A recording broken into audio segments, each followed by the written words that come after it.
Hello, everybody. My name's Agnes, and I'm a content specialist at TDI Sustainability. I'm just stepping in from Julia, who's our head of marketing, because she's had a little bit of microphone issues today. Really pleased to welcome you to this conversation about the just transition and the green transition and how we balance the two at TDI Sustainability.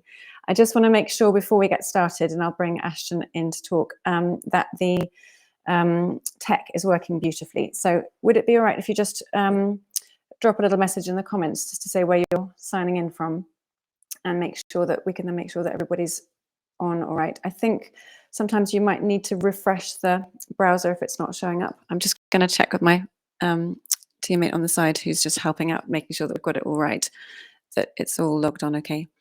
And then we'll double check.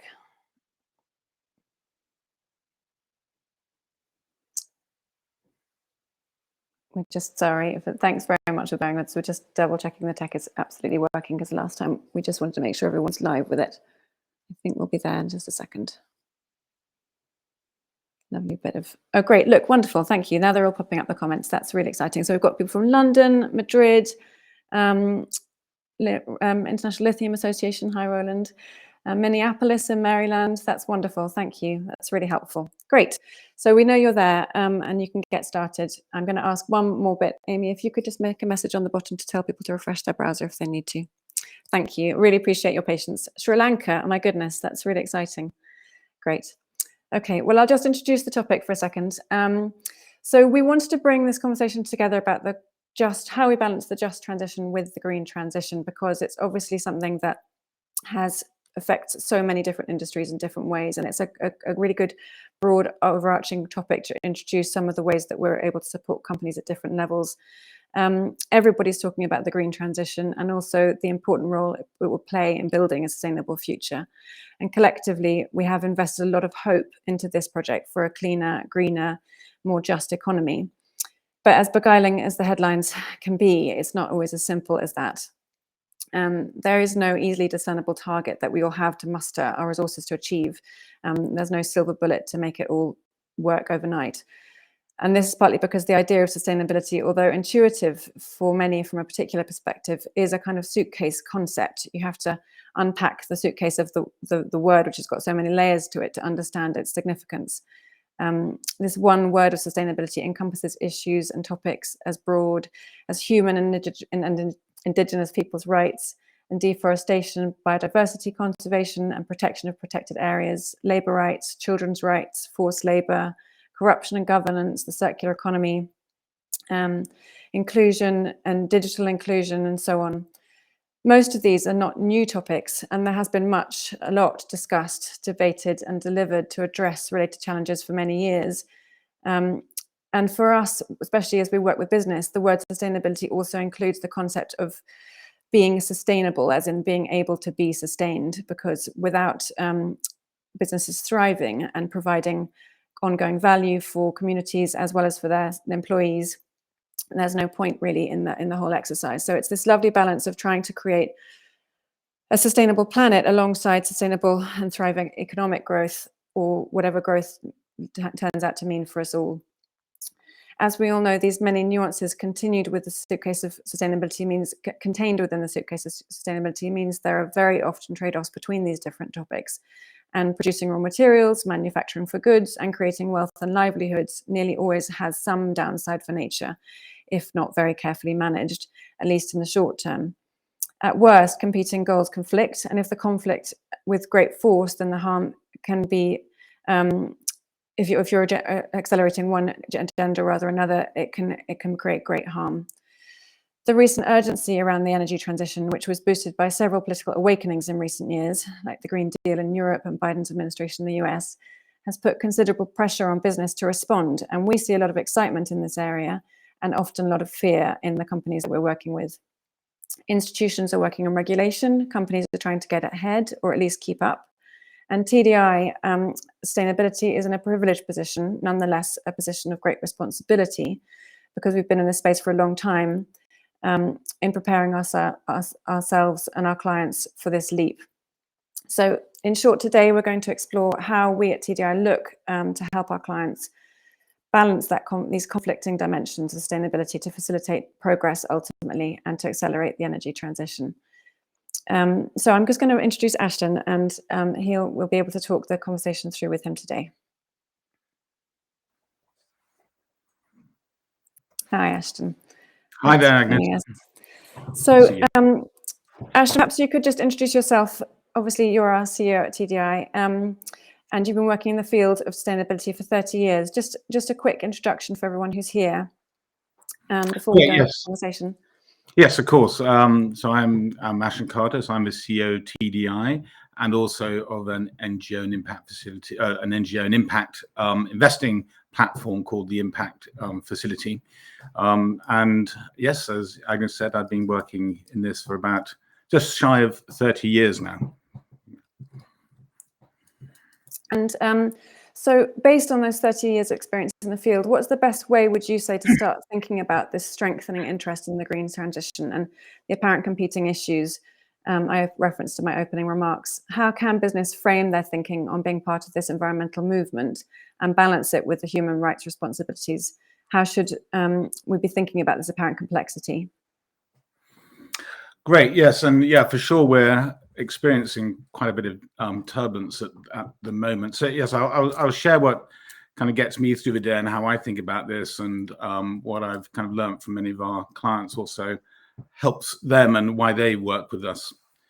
I think first that we should be thinking about this with some excitement, since I dedicated my professional life to this idea of corporate sustainability almost three decades ago, to this vision of business playing a major and positive role in building a sustainable economy. The path that I've taken has been met with many diversions, distractions, and sometimes just direct, plain, unequivocal barriers to progress.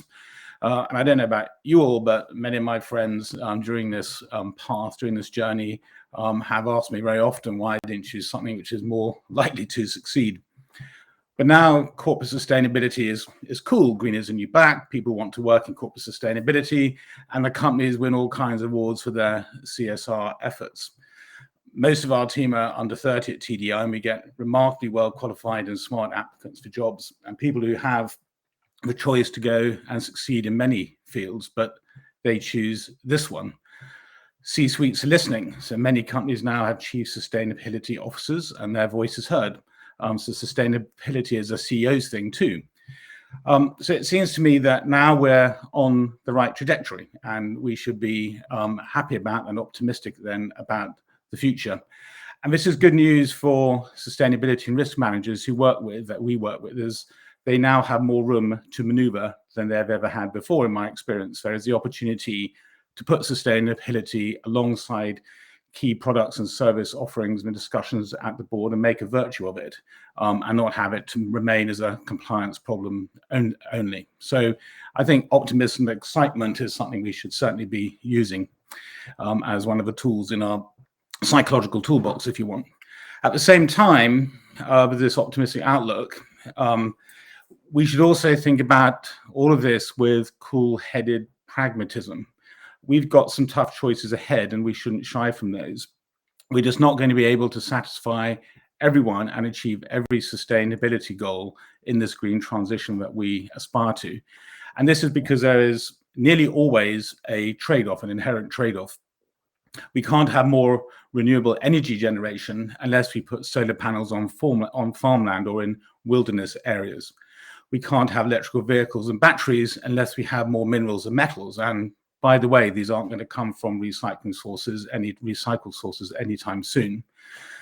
So to get stuff done, to advance in this green transition, we should set aside the aspiration to have a win-win-win and realistically expect a win, draw, lose less outcome.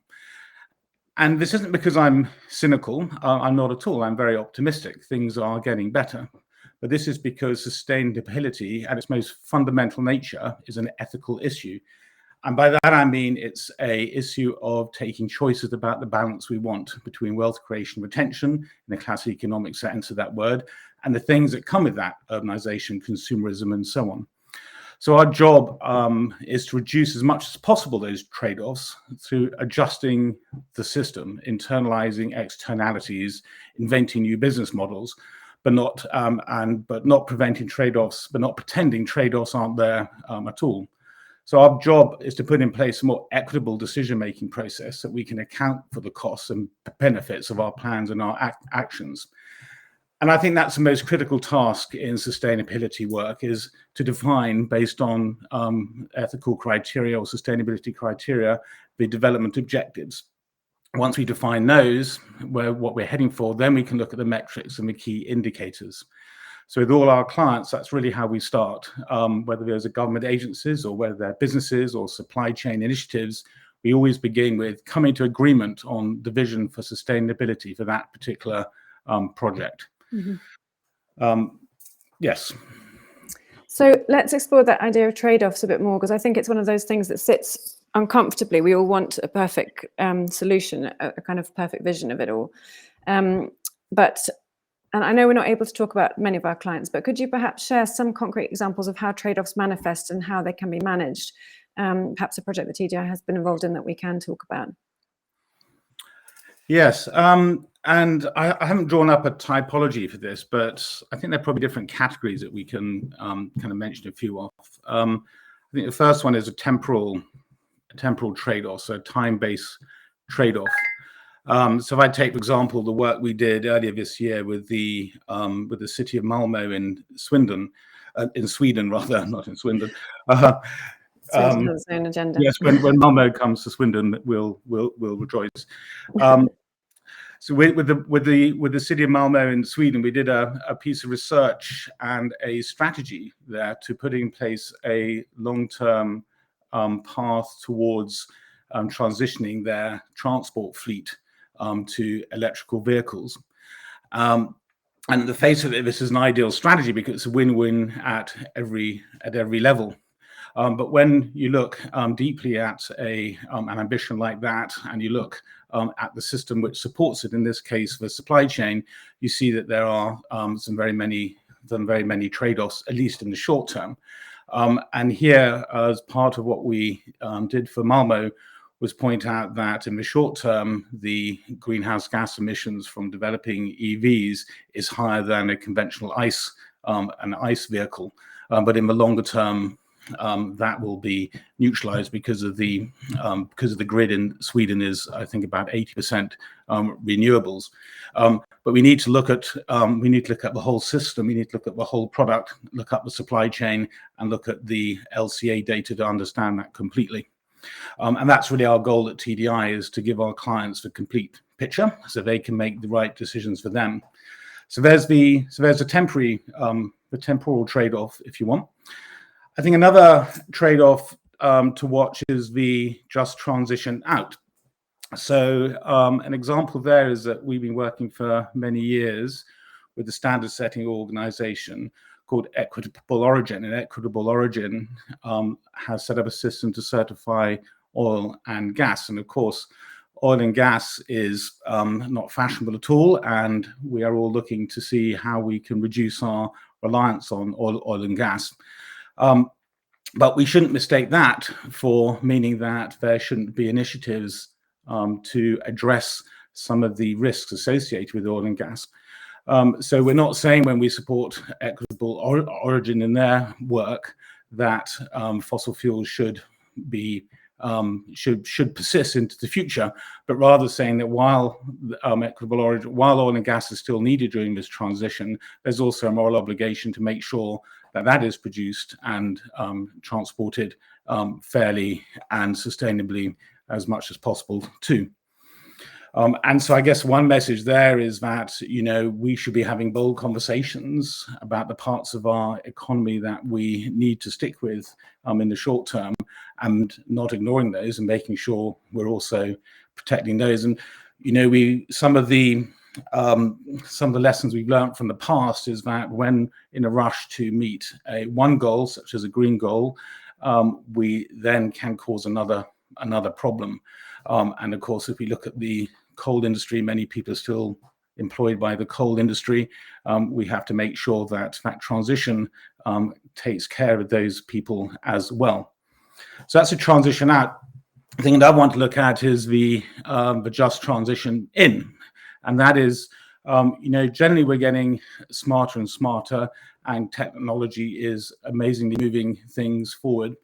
I went to the Tesla factory in Fremont, California the other day, and almost made friends with the robots working there in the assembly line, because they're very graceful machines and it's a very compelling thing. But that the robotization of the economy isn't constrained only to manufacturing.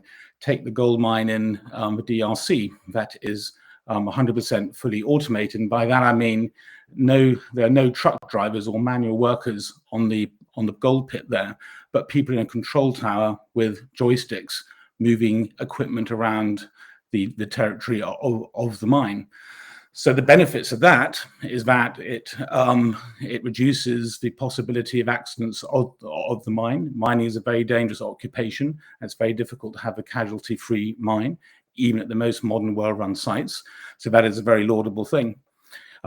It also invades the possibility of invasion by opportunistic illegal artisanal miners and human rights issues that are associated with that. So there are many benefits to that fully automated gold mine.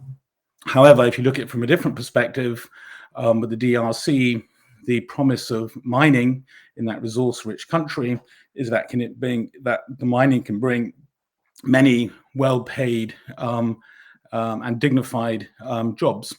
And in this case, there are many, many fewer people who are employed there than there are elsewhere. So that goes back to sustainability and the green transition have been a question of ethics, as well as just about the biogeophysical outcomes of certain actions. So who gets to make the decisions about what is the most important? Another trade-off, I think, is local versus global benefits of this transition. If we look at renewables, we worked a few years ago with a major hydro developer in Iceland over a 2-year period, and the client was constructing a major hydro dam and power generation system for an aluminum plant. And renewable energy is, of course, has many benefits, as we all know, but in this case it is being constructed in a designated wilderness area. Wilderness is a very difficult concept to pin down, and because unlike biodiversity, you're not counting species or populations or ecological processes, but the absence of things. So the absence of roads or buildings or transmission lines. It's a very human.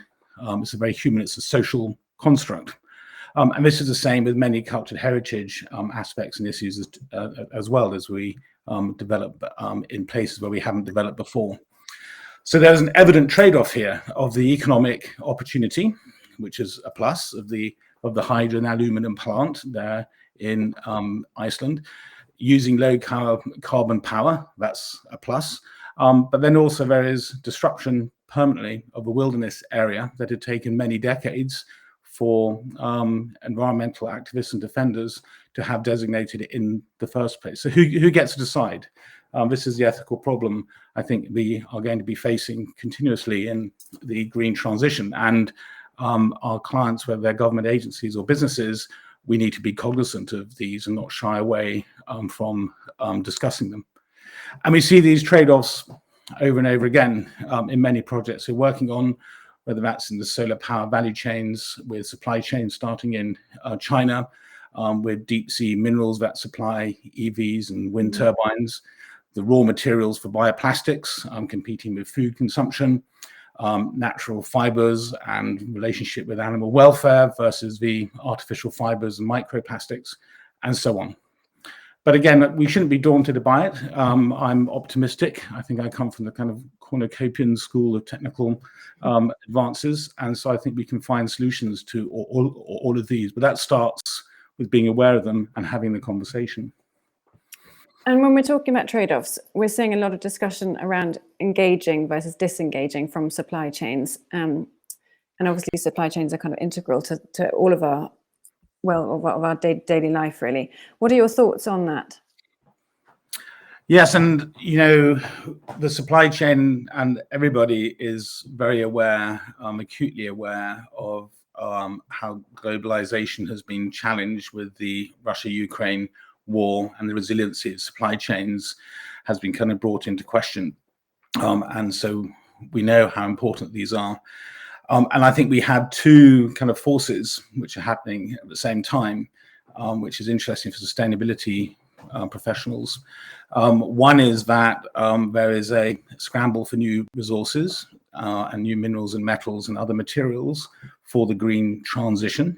As I mentioned before, we're going to need a lot more minerals for the green transition.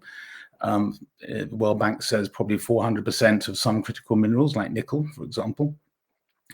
And on the other hand, we have, and quite rightly, a pressure to have more, have fairer and more sustainable and more responsible supply chains.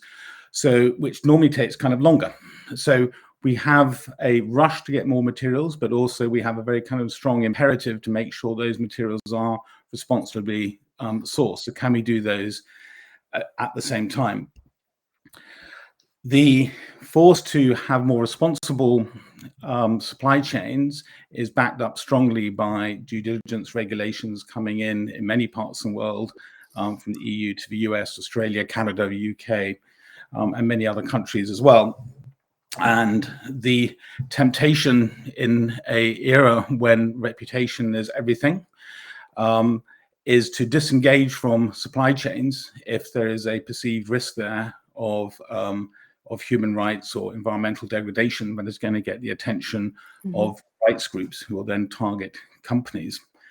But our position there, that is really not the long-term answer to disengage from a supply chain, because it doesn't get to the root of the problem. Because if you exit from a supply chain, the problem will persist, and so the temporary relief potential on a campaign to hold companies to account will re-emerge later on, because mostly what society wants companies to do now is not to avoid problems but engage and address problems. So let me give one example of that. We work a lot in the cobalt supply chain, part of the battery supply chain, as everyone knows, with the Fair Cobalt Alliance, which is a multi-stakeholder initiative, including large companies like Google and Tesla, and smaller enterprises like Fairphone and companies like Signify, and large mining companies like Glencore and CMOC, and also civil society organizations like Save the Children. From the company's point of view on this is there's a reliance on cobalt from the DRC for about 70, and some will say 80% of all cobalt reserves and production comes from the DRC. But there's also a strong association with human rights and conflict in the DRC generally, and the cobalt mining fields in particular, where there are many artisanal miners. So in the past, there's been an effort to disengage from that supply chain. And understandably, companies want to diminish their exposure and their risk. But nevertheless, the evidence of child labor persisted in those cobalt mining fields.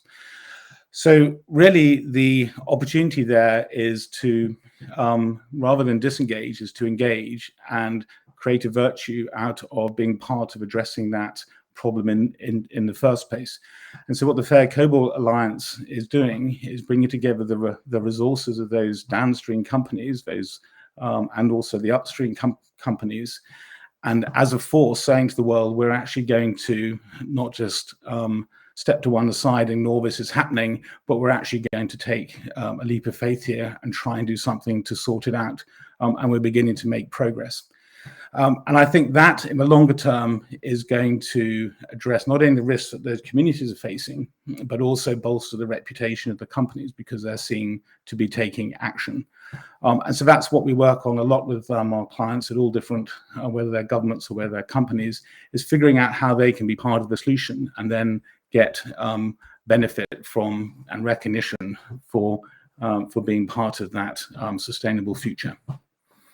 And that's a fascinating example of how you can work to manage risks to do with meeting global green goals and address local social justice at the same time. I've noticed that so far you've mentioned projects where industry associations or kind of action platforms play a big role. Is that, Can you explain a little bit more about the TDI's work with that?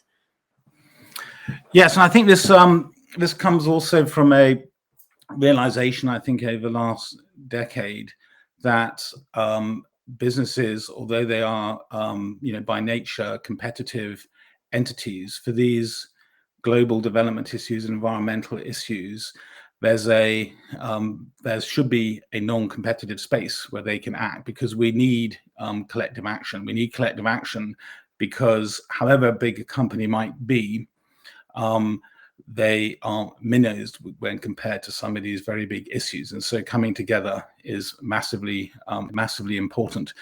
The first industry initiative I did was in 2000, which we started with the Energy and Biodiversity Initiative. And there we had 5 of the largest energy producers come together with 5 NGOs. And for those 3 years or so that we ran that initiative, it was very tricky getting the companies together and getting companies together with NGOs. But now we're much more used to working collectively. We're much more used to coming up with kind of practical solutions and finding ways around some of those competitive and confidentiality problems, and putting in Chinese walls and so on. So yes, we work with a number of different industries. Work with the copper industry, and which came out with developing the copper mark. Been working for many years with the Colored Gemstone Working Group, which is a group of 10 luxury companies and gemstone mining companies too. We've begun working with the International Lithium Association, which has set out ESG as one of its core strategic pillars. I think that's one of the first time that a company has done that. And we recently started working with the solar stewardship, with the solar power industry as well in Europe and the UK. Launching last week the Solar Stewardship Initiative. And simultaneously, we've been working with the lead battery industry, and also launching last week the lead battery 360 site, which is a culmination of almost 3 years of work to get the industry together. So yes, I think they can play some really important roles in convening and driving action. And I think kind of one footnote there is, all these recent initiatives where 10 years ago, 15 years ago, they might have been more around discussion and debate and discourse and dialogue. Now they're all kind of focused on action, because they realize that to meet the expectation of building confidence with their stakeholders and their customers, they've got to actually show that something is happening on the ground.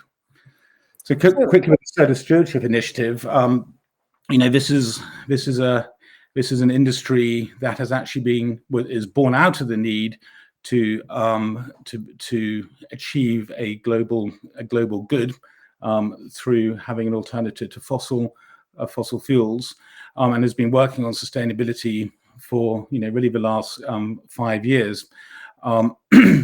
And of course, a part of that is understanding where the polysilicon comes from and its supply chains up to China, and many environmental and social issues.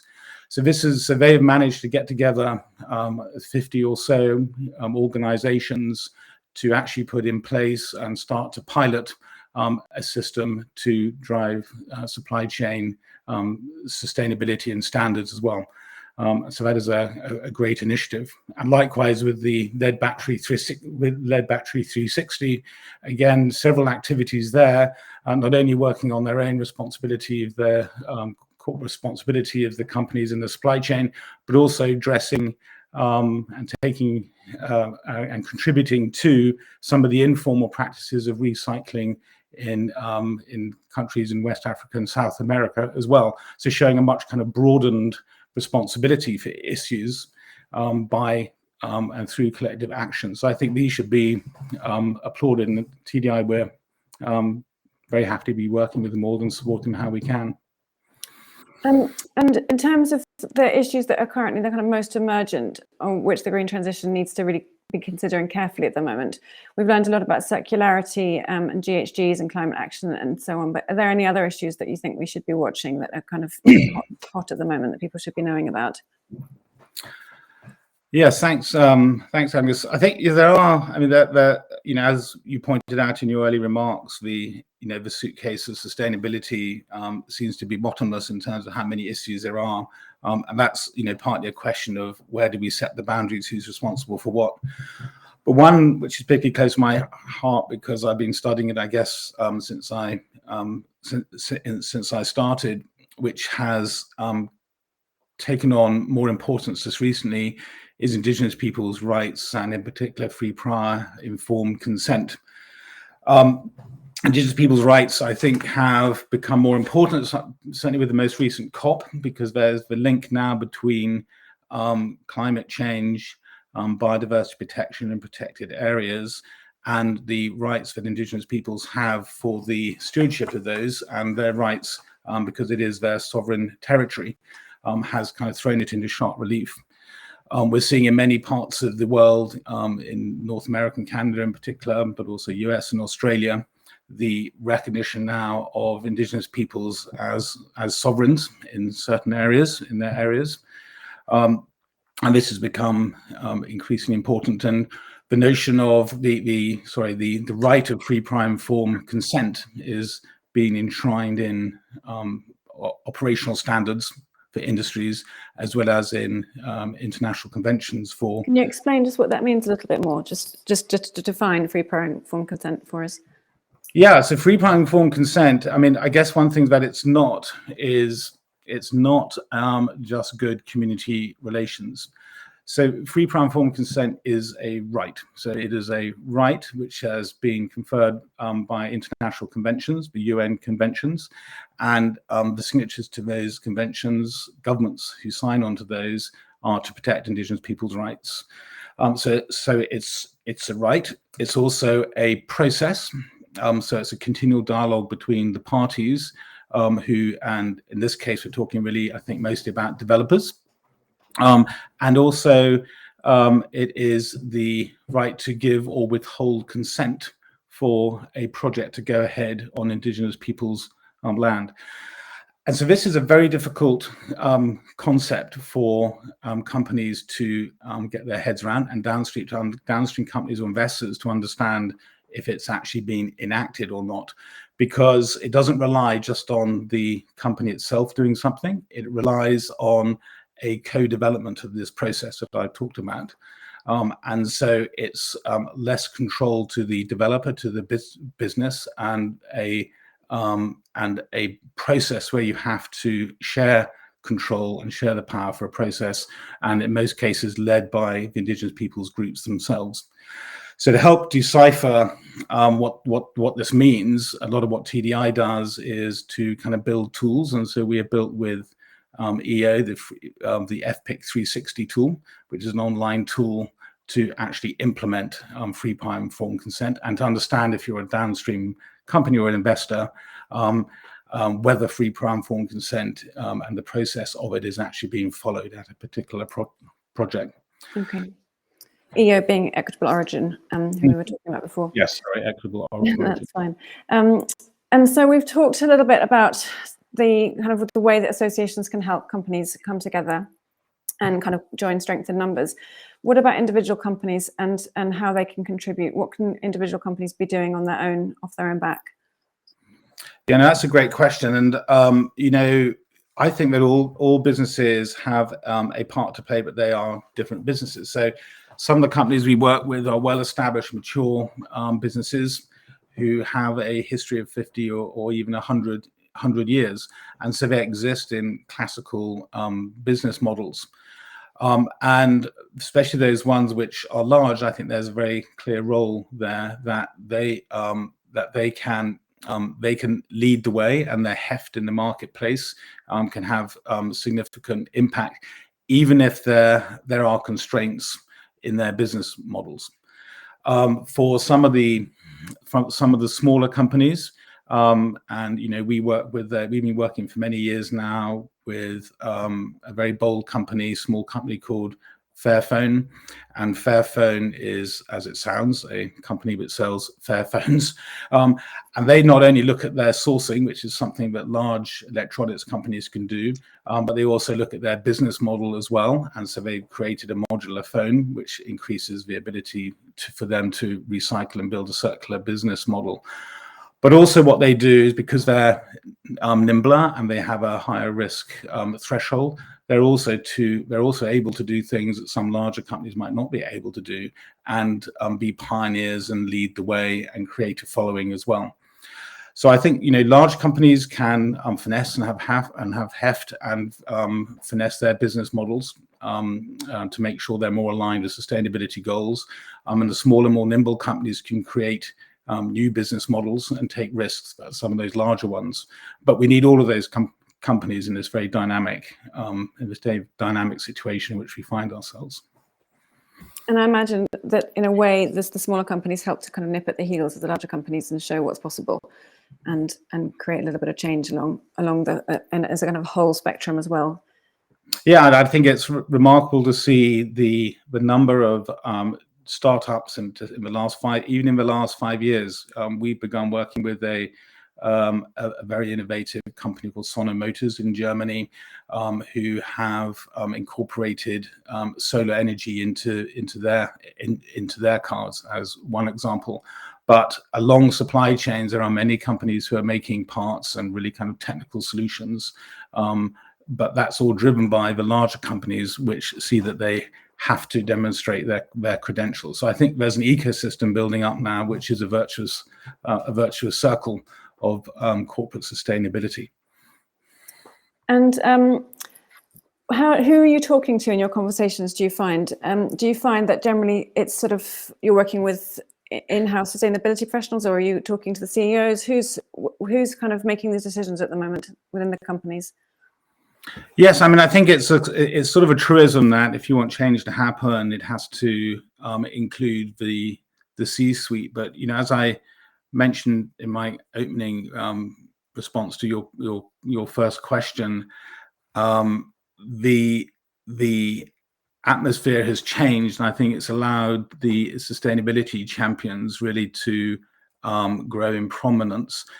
And when we talk about clients in TDI, we mean about the individuals, the change makers within organizations who make things happen, and we think it's a very personal relationship that we will help them bring about change in their organizations. And so, yes, without acknowledging the importance of having the C-suite involved, I think a lot of the drivers are those sustainability professionals, those senior VPs, those chief sustainability officers, who have to present to the C-suite very clear, plausible, compelling arguments for making change for sustainability within their organizations.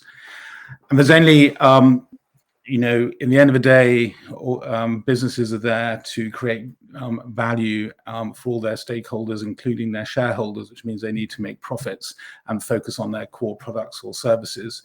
So there's a limit to what they're going to be able to do in-house.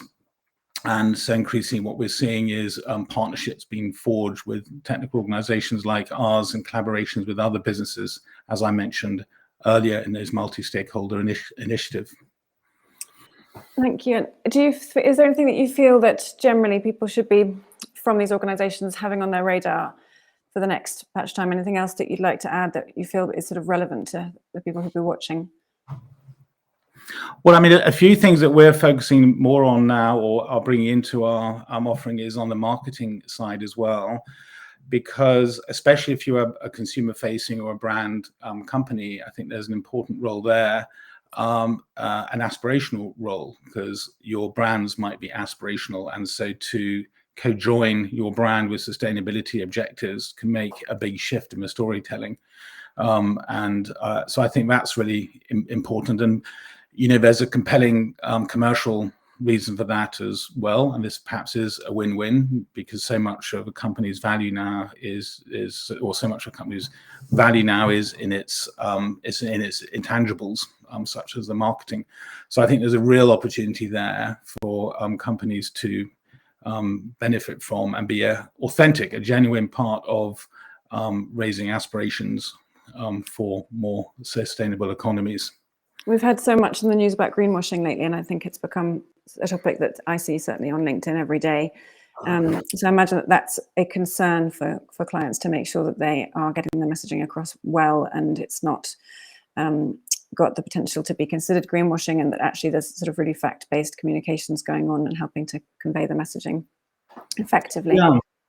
And I think it's probably, it's probably one of kind of two things that worry me most at the moment as we accelerate through this green transition, and they're kind of related. You know, the first is that we focus far too much on compliance part rather than actually having an impact. Now, of course, the corporate accountability movement is vastly important, and I mentioned beforehand the rising tsunami, if you want, of a silent tsunami of due diligence compliance, which is coming our way.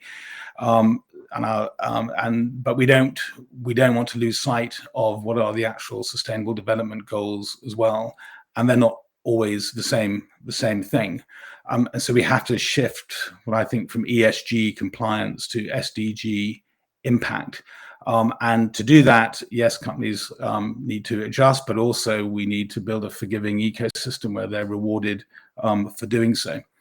And so the greenwashing bit comes out of that, is because it's the ability to tell the difference between ESG compliance and SDG, and the opportunity that is there to obfuscate that difference. So I think we need to be collectively figuring out what are the best measures for measuring what the contribution is that companies should be making to enable this and be a part of this green transition. And what else have you got up your sleeve for 2023? What's on the horizon that people should be listening out for? Well, I think, you know, we're beginning to rolling out a few things. I mentioned the marketing part of it, but something we've been talking about a lot over the last 10 years. We have built a lot of tools for companies for managing different parts of their organizations to do with sustainability, and some of these appeared publicly on websites. But we think about this as how can we democratize the corporate sustainability movement? And so we are now kind of build out our TDI Digital program, which is going to roll out many of the tools, most of which will be made freely available. So one example is the Gemstone and Jewelry Community Platform. And on the Gemstone and Jewelry platform, which is completely free for anybody who wants to register in the jewelry and gemstone industry. And on there is a comprehensive and an integrated platform for education, for understanding what standards are required of you for meeting those standards, the resources you need to meet those standards, such as templates of policies and tools for understanding whether you're involved in conflict minerals, and then also a kind of a community part of that platform, and you can actually kind of transmit information around. So that's going to be one of our biggest pushes, is how can we digitalize? We'll be digitalizing and democratizing a lot of the things that we're doing. Great. And before we finish, if you could tell our audience just one thing to help them navigate the current sustainability landscape, what would it be? Yeah, I mean, so often when we start an engagement with companies, it's you know, the sustainability professional that we work with, our client, will be kind of bombarded or sensory bombardment of all the things that they need to be doing or should be doing or they're told they ought to be doing. And it's kind of where do we start? And, you know, I think I mentioned this in my opening remarks. You know, you need to kind of ground and orient yourself, understand what sustainability means for the organization and what place the organization has in the green transition, rather than trying to take on everything. And to do that, you need to become as educated as possible about what are the facts, what is the LCA, what are the potential trade-offs, and only then, when you have that, you can make a sensible, a lasting strategy that'll endure through all these kind of bumps. So that's really, I think, where to start, and then everything becomes clear, and resist the temptation to do everything at once and react to the first thing which crosses your desk. Great, thank you, Ashton. It's hugely appreciated. obviously, if anybody wants to talk to TDI about what we do and how we can help, tdisustainability.com is where you find us. And if you have any questions that you'd like us to address in future webinars, please do let us know. It's something that we're going to be doing a bit more of and starting to raise a conversation a little bit more around all the work that we're doing and helping people access that at different levels. So Ashton, thank you so much for your time today. It's hugely appreciated. And we hope everyone's found it useful. There'll also be a recording of this on LinkedIn coming up, so you'll be able to find that over the next bit of time. I know that there's a couple of people seem to have login issues, so we'll be able to find the recording in future if you need it again. Thanks so much, Ashton. Great. Thanks, Agnes. Thanks, everybody, for joining. Bye.